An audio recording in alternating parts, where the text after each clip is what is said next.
കോഴിക്കോട് വരുന്നവർക്ക് ഇതാ 60 രൂപന്റെ അൽഫാം ഫ്ലേവർ ഏതാ വരുന്നത് കാന്താരിയോ? ഇത് സ്പെഷ്യൽ മസാല ആണ്. സ്പെഷ്യൽ മസാല 60 റുപ്യക്ക് അൽഫാം വരുന്നുണ്ട്. ഇനി അതേപോലെ തന്നെ ടിക്ക എന്താ റേറ്റ് വരുന്നത്?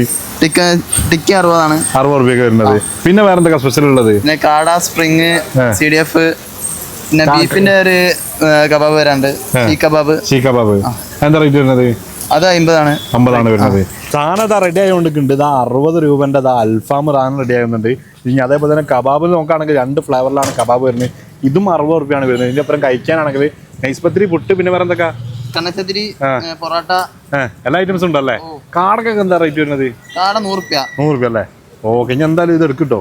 നൈസ്പത്തിരി ഉണ്ട്. ഇതാണ് മറ്റേ 60 റുപ്യന്റെ അൽഫാം. ഇവിടെ സ്പെഷ്യൽ മസാല എന്നാ പറഞ്ഞത്. സാധനം നോക്കട്ടെ. നൈസ്പത്തിരിയും അൽഫാമും മസാല ഫ്ലേവർ കുഴപ്പമില്ല കേട്ടോ. ഇതിനും 60 റുപ്യാണ് വരുന്നത്. നമ്മളിത് 2 പേര് കഴിച്ചിട്ട് ആകപ്പാടെ 250 റുപ്യ ആയിട്ടുള്ളൂ കേട്ടോ. ഫുഡ് കുഴപ്പമൊന്നുമില്ല. ഒരു പ്രാവശ്യം പോയി ഒന്ന് ട്രൈ ചെയ്യാനുള്ളൂ. ഇതിൻ്റെ ലൊക്കേഷൻ നമ്മൾ കോഴിക്കോട് കോട്ട് റോഡിലാണ്. ഭാരത് പെട്രോളിൻ്റെ അവിടുന്ന്, കോടതിൻ്റെ അവിടുന്ന്, ഭാരത് പെട്രോളിൻ്റെ അവിടുന്ന് വെല്ലിയങ്ങാടിന് അങ്ങോട്ട് കയറുന്നോട് തന്നെ ഒരു ചെറിയൊരു കട കാണാൻ പോകുന്നത്.